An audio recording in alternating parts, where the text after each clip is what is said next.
Today we're jumping in, talking about the science of negative splits, specifically for marathon running.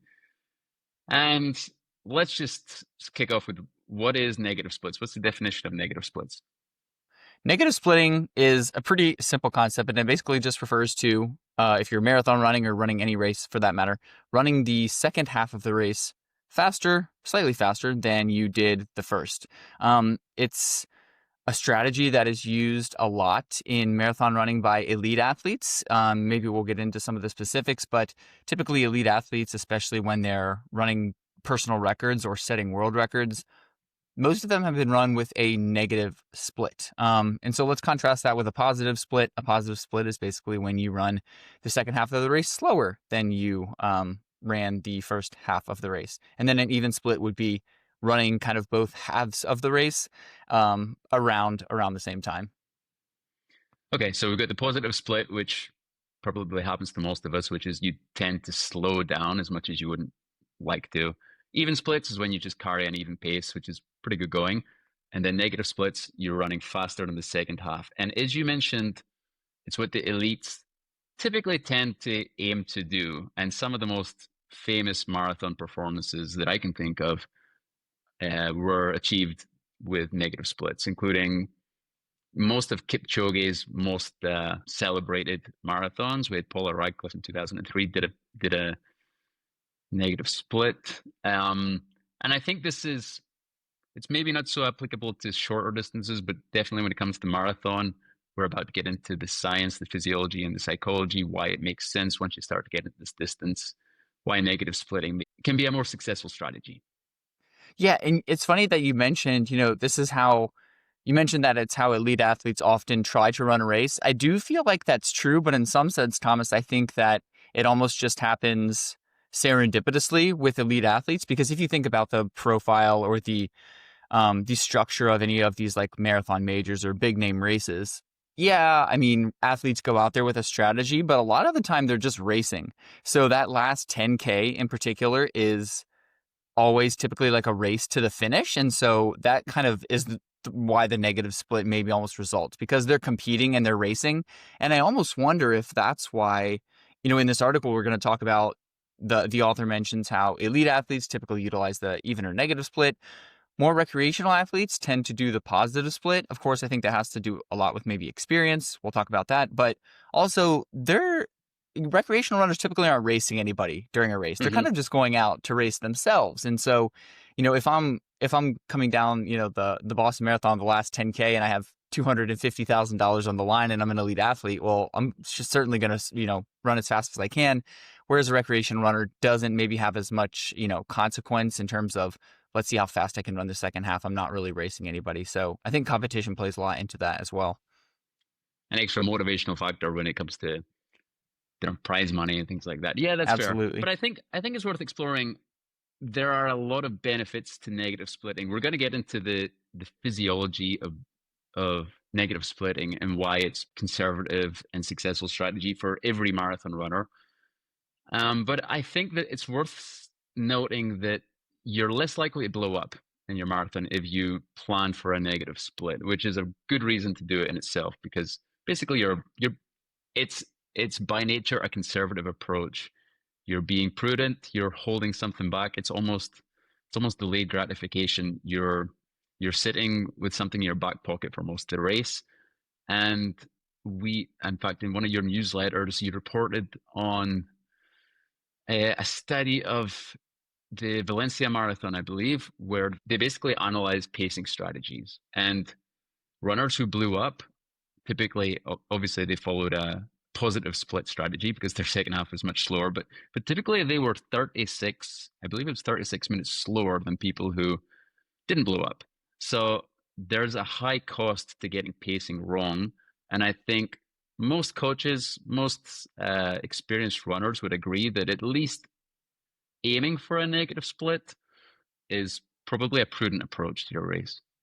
Yeah, I think so too. And in that study that you were talking about too, the miles 18 to 22 appeared to kind of be like the most detrimental. That's where all the slowing occurred. And, I think anybody who's run a marathon will kind of Agree with that. And seems to be where that dreaded, the quote unquote wall kind of occurs. So that's where slowing tends to happen the most. And then regardless, everybody seems to produce that end spurt. But of course, if you slow down so much, that end spurt can only really help you that much. It's just the second win when you see the finish line in sight. You literally kind of get that extra, all right, let's just get to the finish. But yeah, 27, I think, to 34 minutes was like the range. I'm just Yeah. referencing that study now. And then probably, that results in an average of about, whatever you said. So, and yeah, and then the sub 3 men, sub 3:15 women, they were less likely to kind of do that slowdown. So faster runners slow down less. That kind of refers to this idea that we've talked about a lot on here of durability.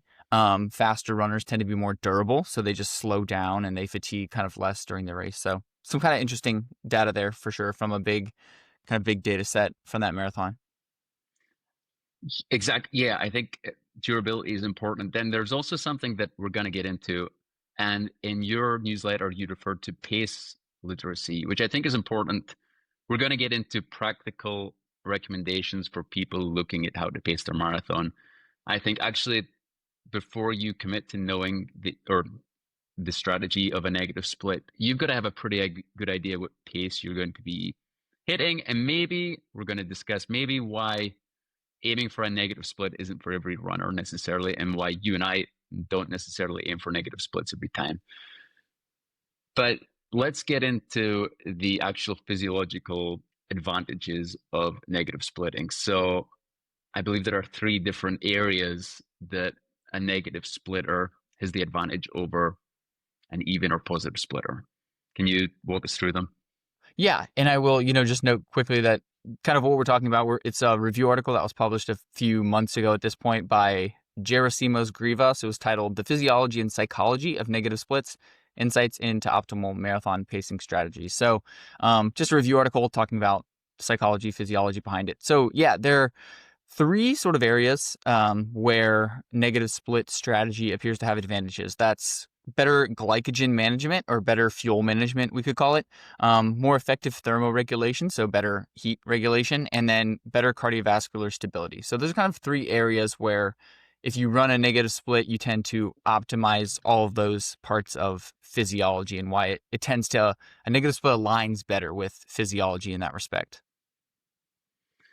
And looking at this review paper and each of these areas, I would say my take on it is basically, without getting too into the weeds, each of these areas have a certain threshold that you can stay under, but once you push your pace past a certain point and you cross that threshold, you kind of start burning through the fuel, or you start deteriorating at a faster rate, and then it's difficult to get back below that threshold. So sticking to a negative split strategy and having a more conservative pace just allows you to avoid get deteriorating faster, I guess you could say. Yeah, I would agree with that. And I mean, there's kind of a name for that. So that critical threshold, there's this idea of something called critical speed or critical power in the physiology literature, where it's basically your critical speed is the speed that you could essentially, most elite to kind of high level marathon runners, it's the speed that they can maintain for a marathon. And basically, if you go, so let's just use myself an example. Say my critical speed is 6 minutes per mile. I could run, 6 minutes per mile for 3 hours. And really, it's kind of a steady state. My temperature's not rising much. Using fuel, kind of equally. I'm very efficient. My breathing rate isn't increasing. My heart rate's not drifting. If I go 550 pace, now I've exceeded my critical speed. And then everything kind of starts to increase, I guess, or decrease. So my economy decreases a little bit. My heart rate starts to rise exponentially or linearly. My body temperature's rising. So you're not at this steady state anymore. And yeah, if you push past that, especially in the early part of the race, that kind of results in this slowdown. So yeah, we can go maybe into some of those specific mechanisms that occur during that if we'd like. Yeah, please, let's talk. So the first one you mentioned was glycogen management. Yeah. So as most runners will sort of know, we have two fuels that we utilize when we're running. We can break down glycogen, also, blood glucose, or fat. Fat typically used at lower intensities. Glycogen when you're running, race pace, marathon pace, or below or faster, you're going to be using primarily muscle glycogen. So Hmm. let's say you start off a race faster than, your ideal marathon pace. We're going to start using your glycogen stores earlier. You're going to break them down quicker, and that will lead to progressively faster glycogen depletion. Now, we never fully really deplete our glycogen stores. Our body really only lets us ever get to like 40%. But nonetheless, the more glycogen that we deplete, the faster we kind of reach that threshold where the body then either has to utilize fat a little bit more, or it's just completely, okay, well, we can't break down, glycogen fast enough to support this speed anymore. And once that happens, your muscles become less efficient. So when we're burning fat compared to when we're burning glycogen, it's a little less efficient. Burning fat isn't necessarily a bad thing, but when you're running a marathon, you kind of want to be primarily burning glycogen. It's a more efficient fuel. So if we're burning more fat, we have less glycogen stores to rely on. We're basically going to be less efficient. We're going to use more energy, and then our running economy basically declines. So all of that is just going to lead to poorer energy management. And if you deplete your glycogen stores early on, you're going to have less to rely on during the end of the race. And probably even if you are fueling adequately, I think there's a huge role of fueling to play, taking energy gels, taking carbohydrates during a marathon.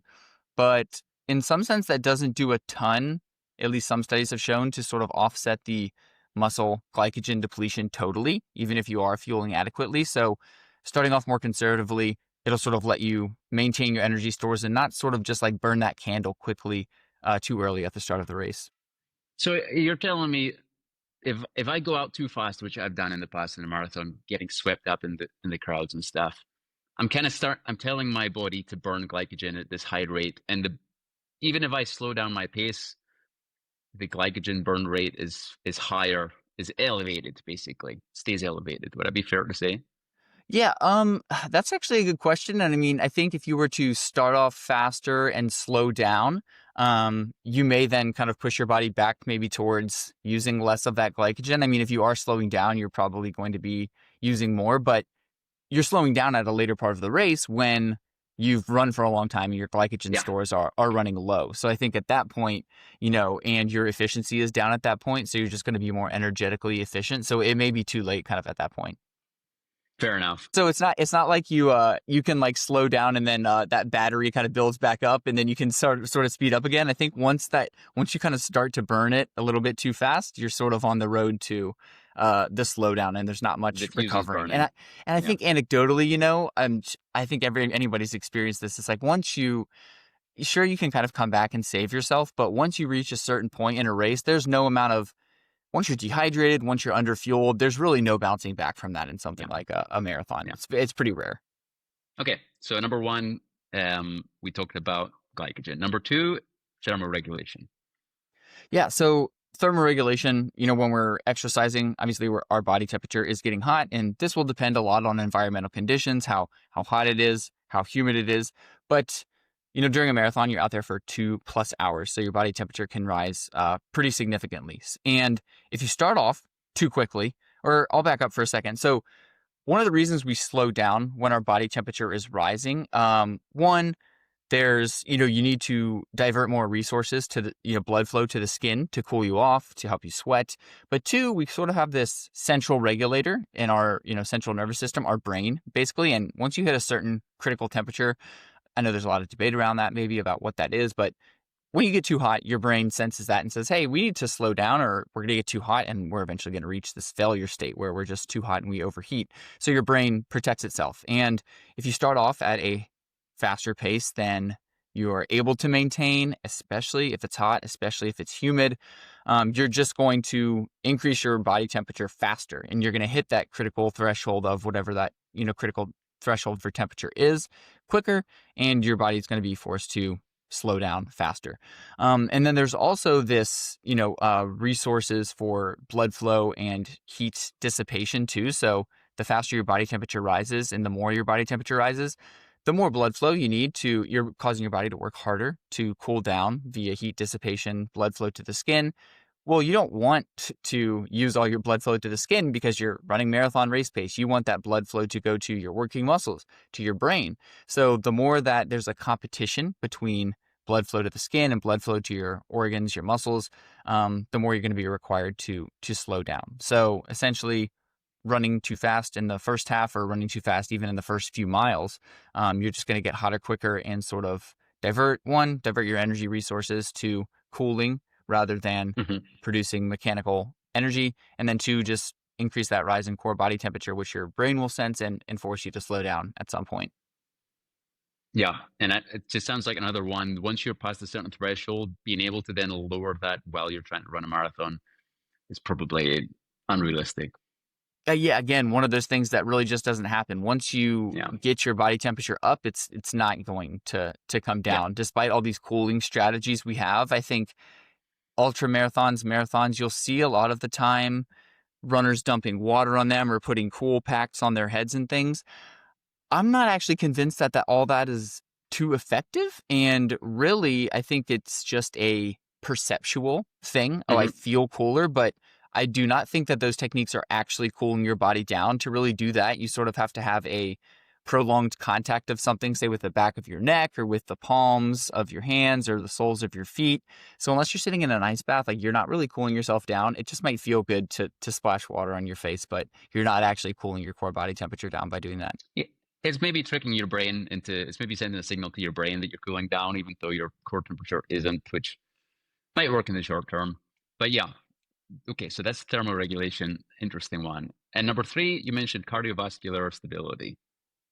Cardiovascular stability, that has a little bit to do with thermoregulation, but um, listeners may be familiar with the idea of cardiovascular drift, and that is essentially if you go out on a 2-hour run, even if you maintain the same pace, your heart rate's going to increase progressively throughout that run. That has something to do with fatigue, has a little bit to do with dehydration. So especially if you're in hot and humid conditions, you'll see that heart rate just continue to rise throughout the run.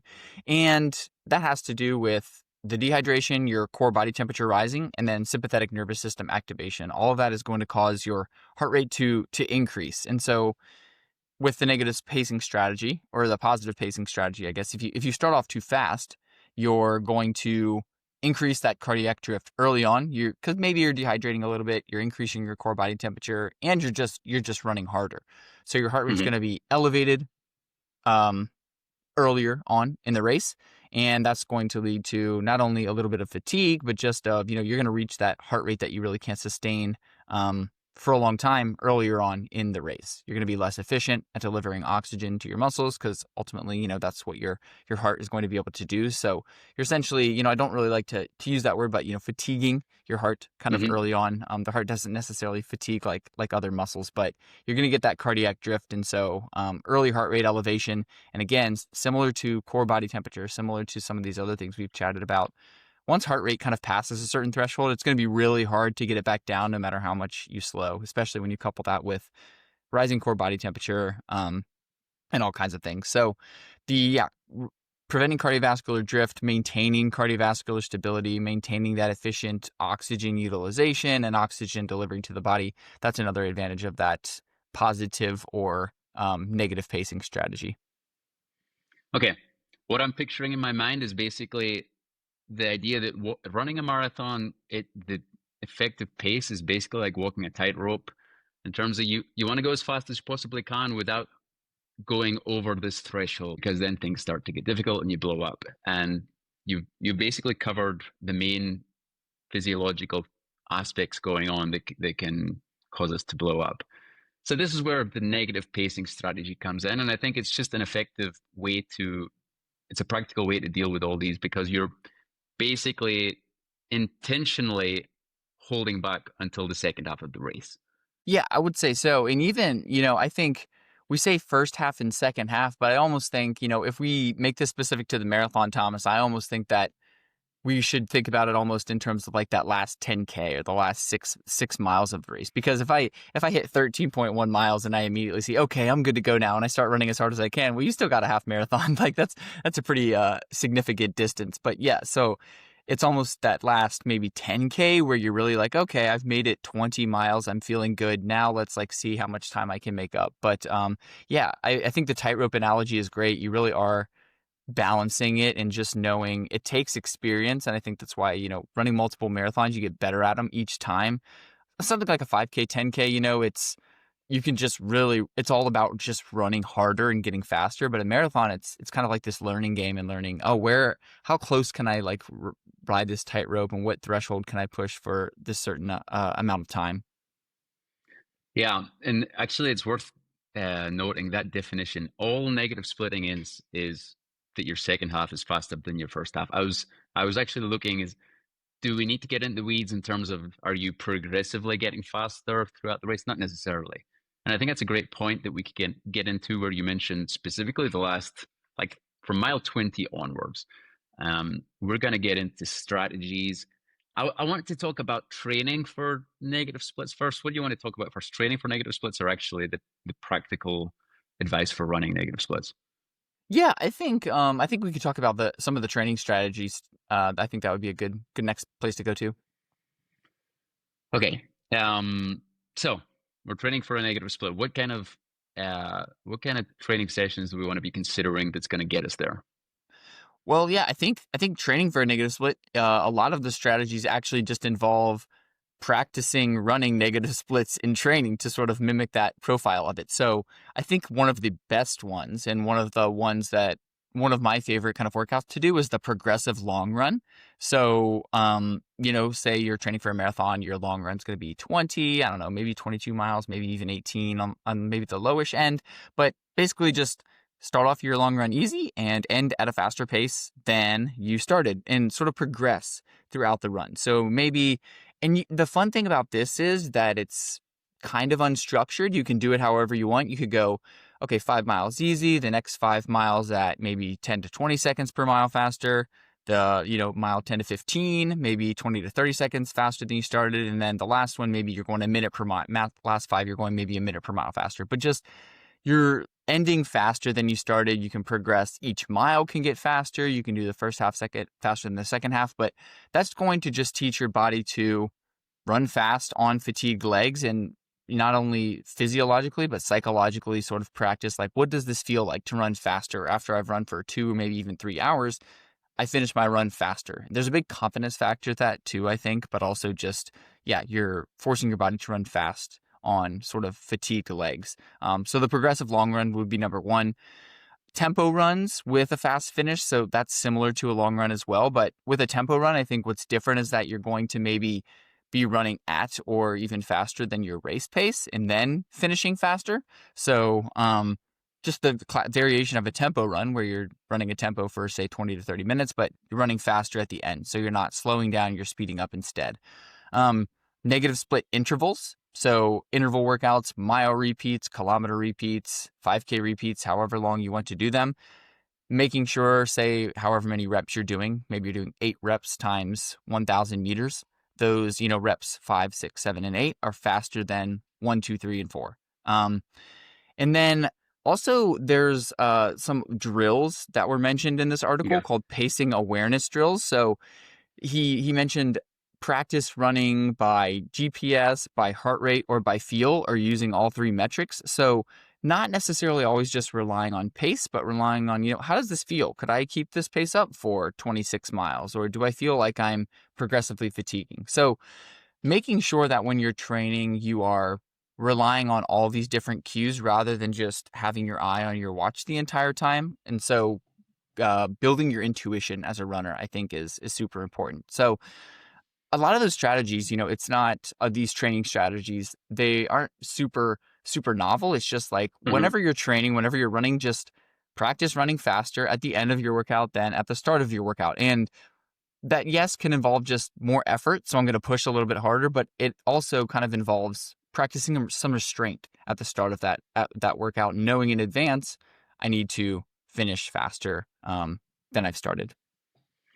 Yeah, that's a good one, because the restraint thing can be harder than what you think once you're actually in race day conditions, and you're starting because in race day the adrenaline comes in, the crowds come in, you often feel really good, and you can be tempted to convince yourself to go out faster. So makes a lot of sense. I wanted to ask actually about your progressive long runs.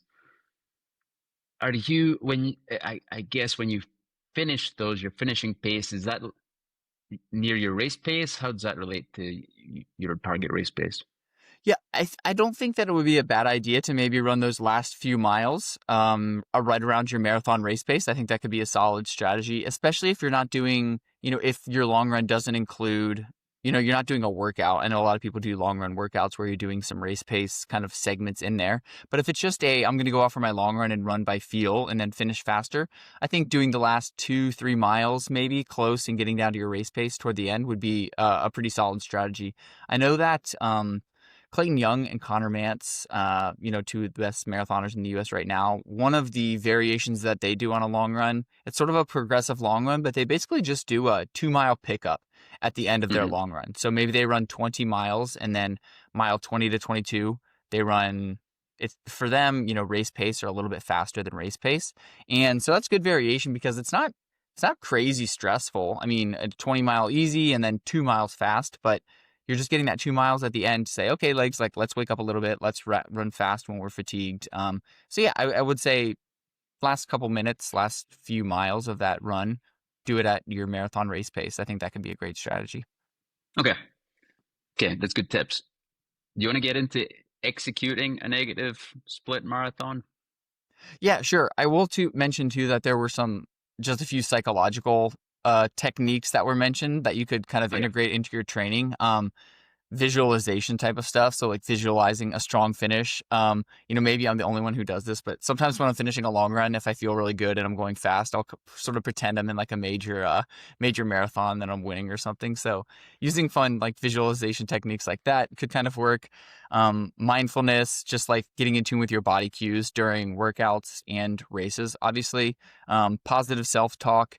And then the last one, which I think is probably key, is learning and planning sort of the course conditions that Yeah. you're going to be racing on, because maybe we're going to talk about how to execute it next, but I think one of the key things is how practical is a negative split. I mean, there are some courses that just may not be set up for really a negative split, and you could do a positive split, but are you positive splitting it with effort or time? So I think there's a lot of key considerations there, but knowing what the course you're running on looks like, knowing the elevation profile, knowing what the climate's going to look like can help you sort Yeah. of adapt to these. But sort of psychology going into it and having a race strategy, basically. If you don't have a strategy, you're sort of destined to fail. But if you have a strategy, then it's going to set you up for running a negative split in a successful race. Yeah, I think that's the caveat that it goes without saying almost, but needs to be said in any pacing conversation is almost no marathon is perfectly uniform or perfect weather conditions. So you've got to take all this advice and then look at the actual course profile, the weather, wind, prevailing wind can be a big factor, and things like that, and kind of make your own strategies. For sure. I mean, I think that there's another reason why you see negative and even splits among elite athletes compared to recreational athletes is because they're typically running in very, I won't say manicured conditions, but very well controlled conditions compared to a runner who is in, corral number 3 and is starting 30 minutes back from the race time. I mean, the elite runners, they get a special spot on the start line. They get water out on the course. They get their special bottles and their fuel out on the course. And so it's kind of designed you can run the race that you need to run. Whereas, Hmm. somebody, especially if you're at a huge race where you're several hundred to maybe even 1,000 people back, you don't have a lot of control over who's in front of you on the course. You might be weaving in and out of people. You might not always have access to fuel and water. So the conditions are a little more stochastic than they are with an elite marathon runner who has just, you know, it's almost like a time trial for them. So I think Yeah. that can come into play as well. Okay. Um, let's get into the execution of negative splits. And I feel like there's probably two ways you can approach planning for a negative split. One would be calculated down to the perfect pace, the planned pace for each kilometer. And then there's a slightly more casual approach, which you and I discussed just before we got going, which is basically aim for a conservative-ish even pace with an option to open things up towards the end and go for a kick. We mentioned roughly the last 10 kilometers, 6 miles. Um, talk me through both of these, or maybe a good place to start is how do you approach aiming for negative splits? Yeah, my approach is to typically take whatever my goal time is and literally split it down the middle and say, oh, I want to run the first half essentially even, or maybe, let's say 20 to 30 seconds slower than my goal race pace. So I don't purposely go into a race saying, okay, so let's say, for example, at Boston, my goal time was 2:25. I don't necessarily want to go out in the first half and run a 1:14 and then try to come back in a 1:11. I mean, I can run a 1:11 half marathon, but my PR isn't incredibly, like, much faster than that. But so you have to take that into consideration, like how realistically, how much can you speed up in that second half? That'll, of Yeah. course, have to do with what the course profile is, but also just, I mean, do you want to run 3 seconds faster for the second half marathon than the first? And so I don't think that that is kind of the optimal strategy. So mine is just to say, let's try to run the first half. Let's go for an even split. Let's try to run Hmm. a, 1:12:30 and then ideally a 1:12:30 for the second half with in mind that, hopefully you're going to get a little bit of a second wind in those last few miles, that last 10K, and then negative split sort of like just negative split naturally in that way Yeah. versus forcing it. I don't really think it's in anyone's best interest to go out purposefully 5 to 10 minutes slower in the first half and then try to come back No. with a massive just negative split. One, it's going to be hard to do because you have to then run a lot faster in the second Yeah. half of the race, and you just don't want to have that much time to make up. You don't want to make up a ton of time. You just want to sort of let the negative split naturally happen based on, again, aligning sort of that your race pace with the physiological profile that we were talking about. Hmm. Yeah, I was thinking about this. I think one of the advantages that might not be obvious of negative splitting is that a slightly conservative approach gives you the opportunity to really give it your all in that last, let's say, 6 miles. Whereas so often, if you go out too fast in a marathon, you'll by the time you're in those last 6 miles, you already know it's over, or you haven't achieved your result, and it's a bit of a disappointing end. Whereas negative split, it can set you up for what can be a fun or a personally fulfilling, pushing yourself to see how fast you can do in the last stretch.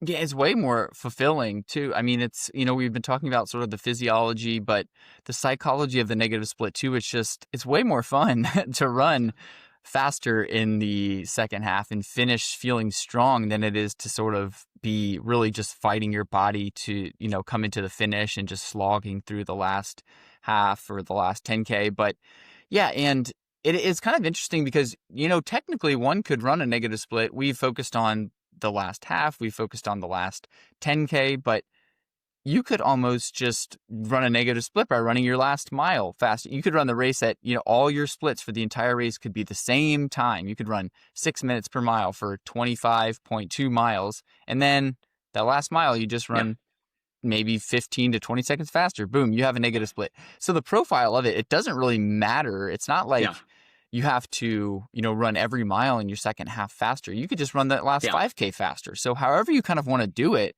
and it's sort of something fun to play around with, but like, where are you just going to tell yourself to go during that race? It doesn't have to be with 13.1 to go. It doesn't even have to be with 10K to go. It could be with 5K to go. Again, maybe based on how the race is sort of setting up. I think if we look at a course like the Boston Marathon, you don't want to start your kick at 18 or 19 or 20 because that's sort of where you encounter the Newton Hills. But yeah, after you get to those hills, say miles 22, 23, that's where I want to start my kick yeah. because it's sort of a lot of downhill from there. So knowing the course, knowing where you're going to be racing and sort of knowing like how you want to run the race. But yeah, a negative split can look like a lot of things, and you can make up those final few seconds to make it a technical negative split, even in that last like mile. Just run the last mile all out, and you get your negative split for the day. I think that's a great point because getting back to the definition, people might think it means once you cross the finish line, you just increase your pace a little bit. Yeah, sorry, once you cross the halfway point, you just increase your pace, but it's not that. I imagine if we delved into the mile by mile splits of a lot of people, the negative split really happens in the last probably 3 or 4 Hmm. miles. For sure. And yeah, so it's, as you said, it's much more psychologically satisfying to speed up and have a strong finish. there's also maybe it's a bit of one-upmanship, but I find it very satisfying, especially in the second half, to be consistently passing people and rarely getting past myself, which is if you negative split, that's statistically in any race that's just gonna happen to you. You're gonna be passing more people than are passing you. Absolutely. Yeah, seeing people that sprinted past you at the start, those first few miles, when you see them at mile 22, 23, and you're passing them, yeah, it a lot of fun. It's pretty gratifying. When you ran your marathon PR, do you know what your splits were? Was it positive split, negative split? It was negative splits, but just like this was what I was hoping to discuss with you. The strategy going into it wasn't to negative split. The strategy was an even pace, which I was pretty confident I could achieve with an optional kick, you could call it, knowing that it was actually in Mumbai. There's a at like mile 20, there's a big hill, and once you get past that, it's kind of open season. It's flat. Once you're on that hill, you can kind of check in with yourself, and then yeah, open up. So it was a negative split, but like we were talking about, I never sat down the night before and planned out the pace for every kilometer. It just happened a bit more casually. Right. And I think that's kind of the best advice for everyone is to not plan it out not have so much structure to it, but let's just say just take your marathon time, divide it by two, try to do that, and then hope you perform better in the second half. Yeah, my first true marathon from last year, I think I was as close to an even split as you could have got. I think I ran a 1:13:01 and then a 1:13:25 for that race. So it was pretty Yeah, pretty that's and pretty my good. last mile Yeah, was 10-15 seconds faster than whatever my average pace was. So that was almost the ideal scenario. Maybe held back a little bit too much, but like you said, we were coming down like the final mile stretch. It was at Indianapolis, which has like this just nice slight downhill towards the finish, almost in the last mile, and I was just eating up people like every 10 feet, which is very yeah, gratifying to be able to do yeah. that. I think it depends where you are and what your goal is as well. If you've been training hard for an all-out PR, then you are going to be pushing, you're going to be aiming for the even or negative split, but pushing that threshold of pace as much as possible. Whereas if you're a bit more casual, you might just be happy to run a conservative, even pace, knowing that you can open things up if you feel good towards the end. Yeah, absolutely. I wanted to ask you, and I think we've basically answered this, but I was going to ask you, let's say somebody listening to this is aiming to run a 3 hour marathon. Listen to this thing. Okay, I want a negative split. I was going to ask you how, all else being equal, and assuming it's a uniform course, how they should pace that. But I'm guessing you've just answered it. It should be you basically run, in our opinion, which I'll be interested to hear if anybody listening to this disagrees with. You basically aim for even splits, and if you feel good in the second half, you start to open things up. Would that be your prescription? I think it would be, and again with the caveat that really take into consideration the course you're running. If you're running a course that just is not going to be permissive of that, then perhaps alter your strategy a little bit. But if you are running a course that generally has an even kind of elevation profile, first and second half are generally going to be the same.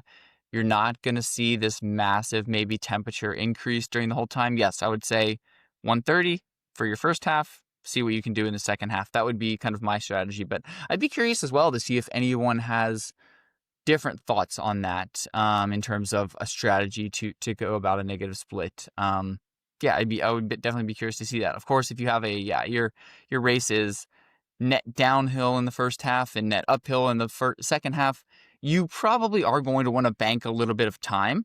And so I think that just kind of brings up a little bit of an interesting point about the negative split in terms of we've been talking this whole time about how negative split refers to time, running the first half faster than the second, but maybe then change it to a negative split in terms of energy output, subjective or Hmm. objective. So if you're running a net Hmm. downhill first half race and net uphill second half race, maybe you're going to be slower that second half, but you still finish feeling strong and finish with a strong kick. Just the elevation profile really didn't allow you to run physically faster in terms of what your time was, but you manage your energy enough that you were able to split that marathon feeling good in the second half and feeling very strong. So I think that's another way to think about it if a true negative split might not be possible.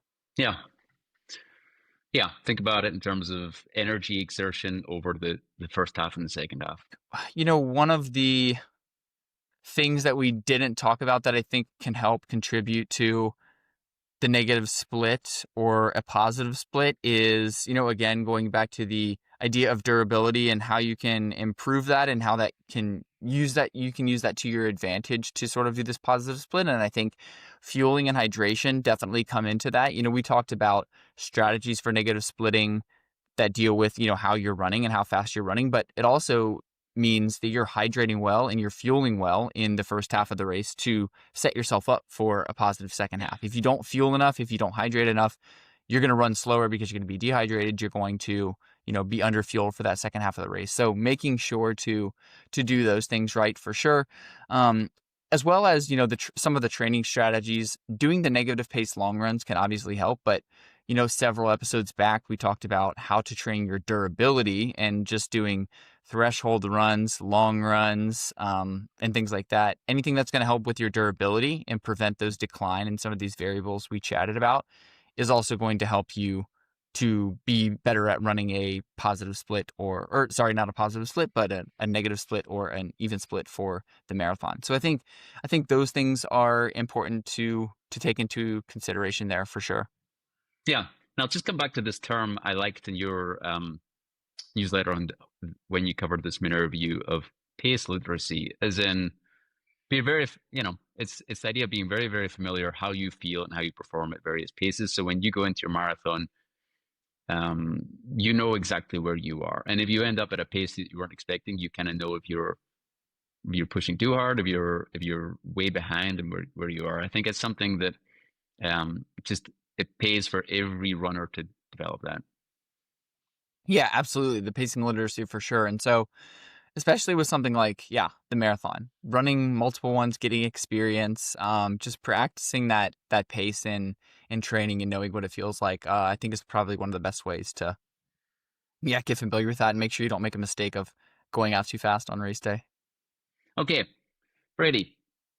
I'm going to link to the Valencia study, which showed basically that even or negative pacing corresponds with less of a drop off and more of a uniform marathon time, basically less chance of blowing up, because I think that's useful background for this conversation.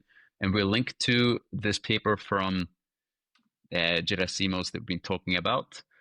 Anything else to mention on negative splits before we wrap up here? Um, I don't think so. I just think that, I know a lot of people, like we chatted about, when we first started, negative splits aren't that common. And I mean, maybe it's because I think people just go into races without a plan, especially more like kind of recreational runners, but sometimes also elites. They just get caught up in the race and say, I'm gonna let the day take me where it does. So I just think thinking about all of this stuff can just really make a huge difference in your performance and going into a race like with a strategy instead of just obviously knowing what your goal time is. A lot of people know what their goal time is and know what they have to run per mile to hit Yeah. that goal time, but that doesn't necessarily translate into a faster race, just knowing how fast you need to run because there are a lot of variables involved. And so, take some time to do research on the course that you're running and take some time to do research before your marathon and the climate and, come up with a race plan. Even me, I mean, haven't run too many marathons. I'm at, like 3 to 4 so far, and some of them have been somewhat successful, but a lot of them, I think I could have done a better job of just planning my pacing strategy, planning my fueling strategy, and taking the environment into conditions to sort of set myself up better. So, yeah, I think if people have marathons coming up, I know we have this fall marathon season, a lot of huge marathons, do a little bit more research, go into it with a plan, and I think you'll really set yourself up for a negative split. And it truly is. I mean, when I, came to the realization of my running career that running my own race and doing a more negative split strategy is a lot more fun.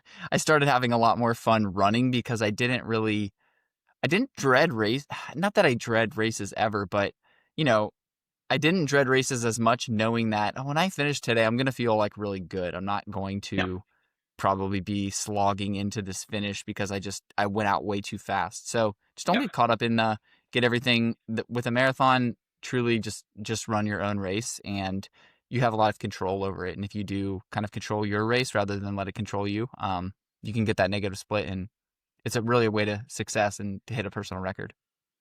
Yeah, I often have this conversation with people that are pushing for very specific PRs, and they'll have a very fixed mindset on the pace that they want to hit in marathon, which is good, which is a good mindset.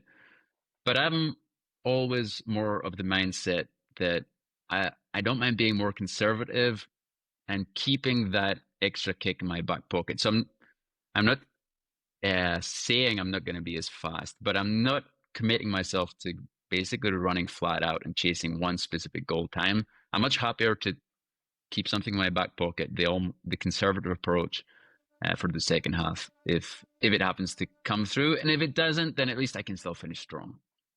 Right. I mean, if you think about it, Tom, it's like how many times have you run a race, and so whether it's a marathon or maybe something longer or shorter, where you're sort of in the second half like, oh my gosh, I have all this time to make up because I ran too slow. It happens, but it's pretty rare, right? I mean, most of the time you're not like, oh, looking at your watch saying, oh my gosh, I have to speed up. I mean, if you're in Yeah. that situation where you think you need to speed up to hit your goal time and you feel like you have enough energy to do it, you're in a good spot. But that doesn't happen a lot. Most of the time you're like, oh shit, like I'm on pace, but I'm slowing down, and and I'm gonna need to speed up, but I don't feel like I have the energy. So if you feel anxiety because you don't think you're running fast enough, maybe that's a good thing, I think, especially Yeah. in a race like the marathon. Yeah, I've never heard anybody say they regretted going out too slow in their marathon. Yeah, it's very rare that you hear that for sure. So I think we need to change that.